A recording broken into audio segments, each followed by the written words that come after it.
Good morning दोस्तों। मैं अन्नपूर्णा व्यास आज श्रावण की इस तीज के त्योहार के ऊपर आप सभी का हार्दिक स्वागत करती हूँ। दोस्तों, हम जानते हैं आज हरियाली तीज है, श्रावण का महीना है।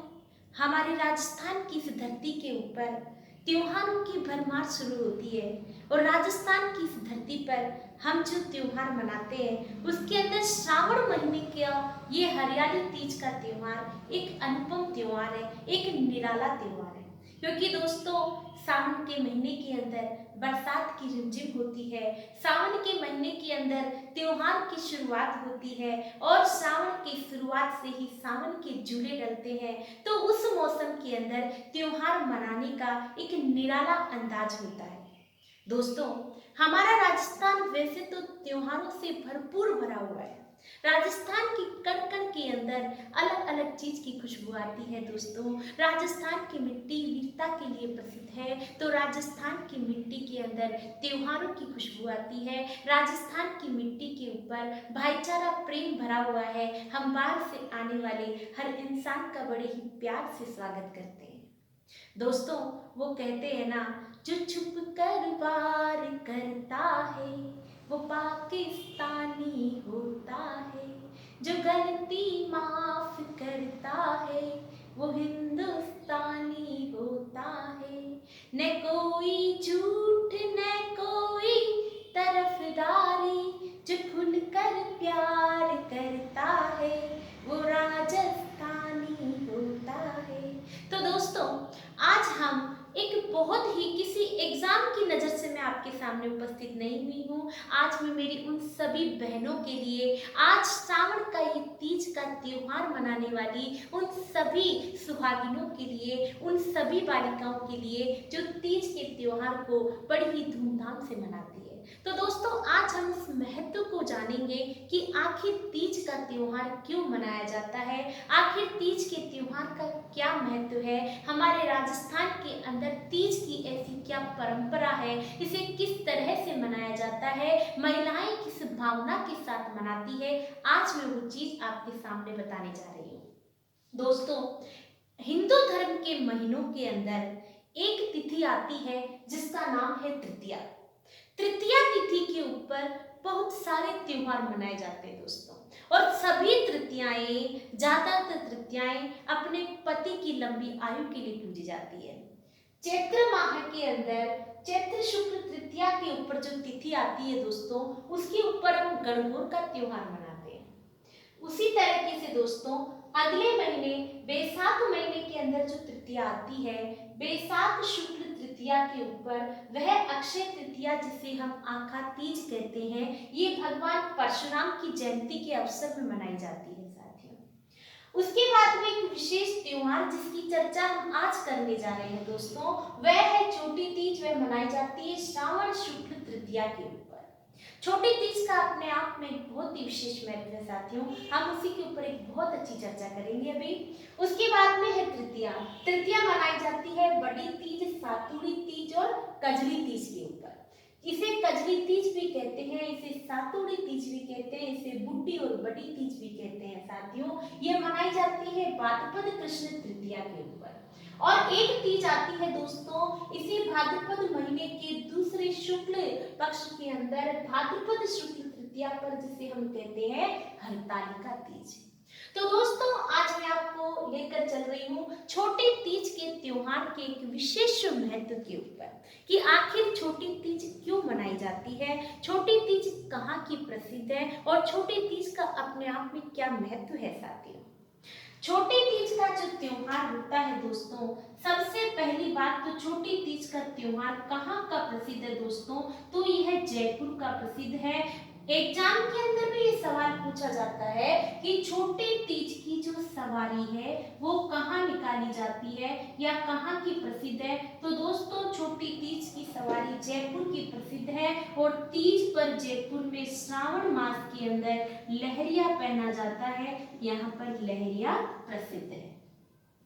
ये चीज तो हमें एग्जाम की नजर से ध्यान रखनी है दोस्तों।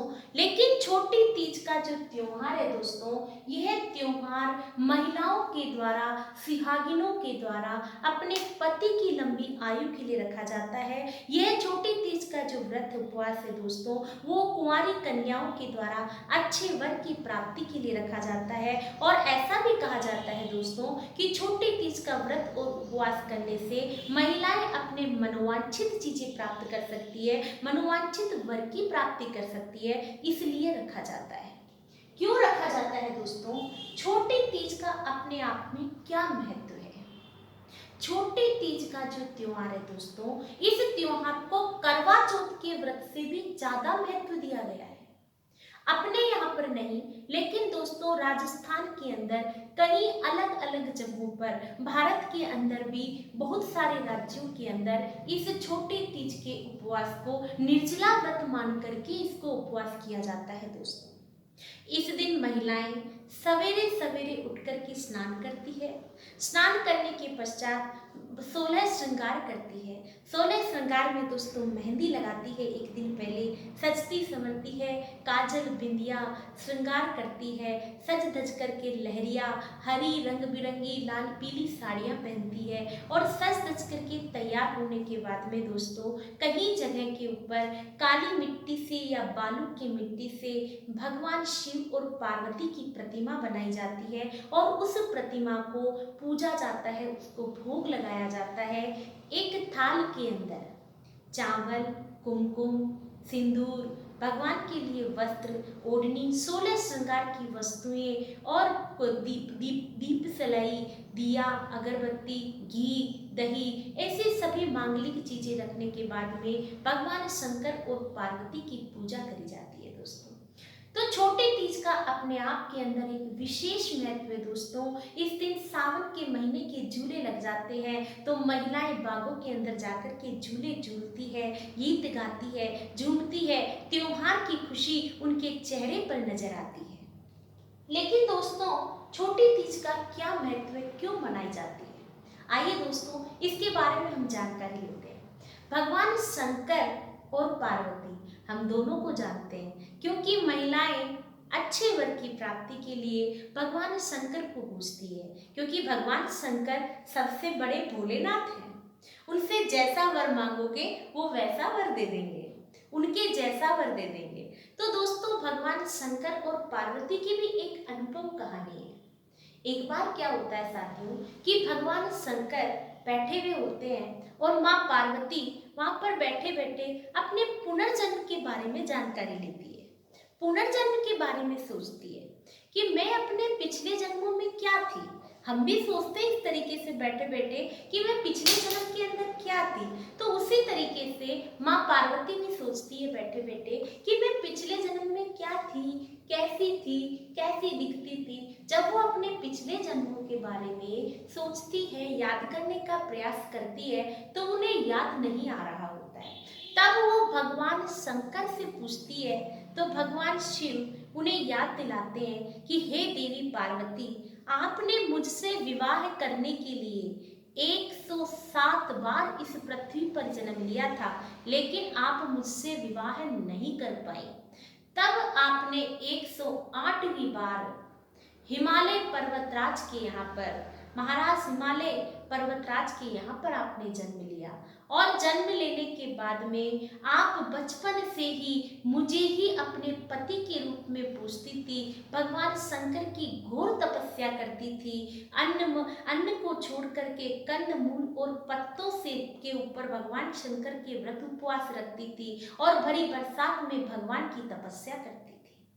तो दोस्तों इस तरीके से पार्वती बचपन से ही माँ पार्वती भगवान शंकर को पाने के लिए मन से प्रार्थना करती थी और मन से पूजती थी भगवान शंकर को। जब वो भगवान शंकर की घड़ी बड़ी घोर तपस्या करती थी और उन्हें पूजती थी, तो ये चीज उनके पिताश्री देखकर बड़े ही दुखी रहते थे, क्योंकि बेटी इतनी तकलीफ और इतने कष्ट से भगवान की पूजा करती है, अर्चना करती है एक अच्छे वर की प्राप्ति के लिए। तो पिता सोचते थे कि मेरी बेटी को कैसा वर प्राप्त होगा, वो इतनी घोर तपस्या करती है। हर पिता को अपनी बेटी के लिए एक अच्छे वर की प्राप्ति की चिंता होती है दोस्तों।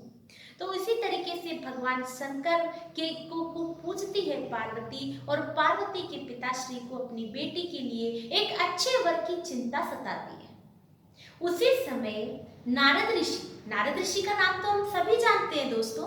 तो नारद ऋषि सोचते हैं मनी मन कि मैं कुछ करता हूँ। तो नारद ऋषि जाकर के महाराज हिमालय पर्वतराज के पास जाकर के महाराज हिमालय को कहते हैं कि आपकी बेटी पार्वती का विवाह है, क्यों ना भगवान विष्णु से रचा दिया जाए। भगवान विष्णु आपकी बेटी की तपस्या से बहुत ही प्रसन्न है।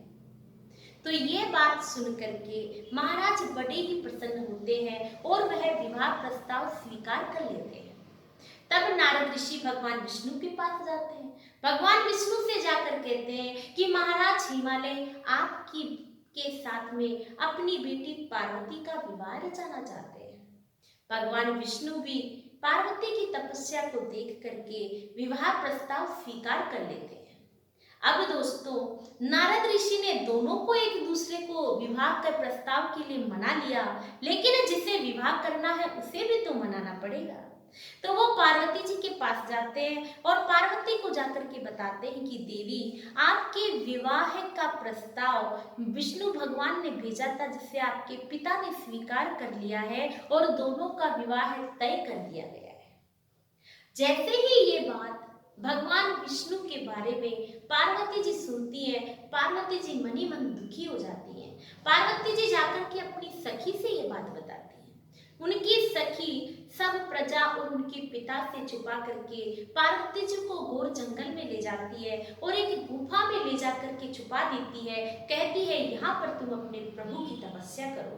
तब पार्वती जी एक बालू की रेत से एक शिवलिंग तैयार करती है और भगवान शंकर की घोर तपस्या करती है। और भगवान शंकर की घोर तपस्या से भगवान उनकी वर्षों की महीनों की तपस्या से बहुत ही प्रसन्न हो जाते हैं दोस्तों। और ये वही शुभ दिन है, श्रावण शुक्ल तृतीया छोटी तीज का वही शुभ दिन है, जिस दिन माँ पार्वती की तपस्या से भगवान शंकर प्रसन्न हो जाते हैं और उन्हें पत्नी रूप के अंदर स्वीकार कर लेने का वरदान देते हैं।